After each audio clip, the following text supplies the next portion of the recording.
Sorting helps organize data and makes it easier to work with and search through.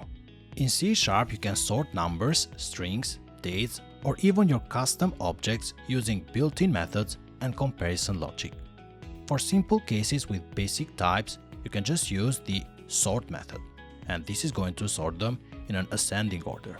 For custom sorting, you can provide the Lambda expression inside the sort method, which in this case is going to sort a list of objects by the name property using custom comparison logic. With LINQ, sorting becomes even cleaner and more readable. You can sort by multiple properties in a fluent, chainable way. This is going to create a new sorted sequence without modifying the original one. Remember that the sort modifies the original list in place, while the OrderBy returns a new sorted sequence, leaving the original one unchanged.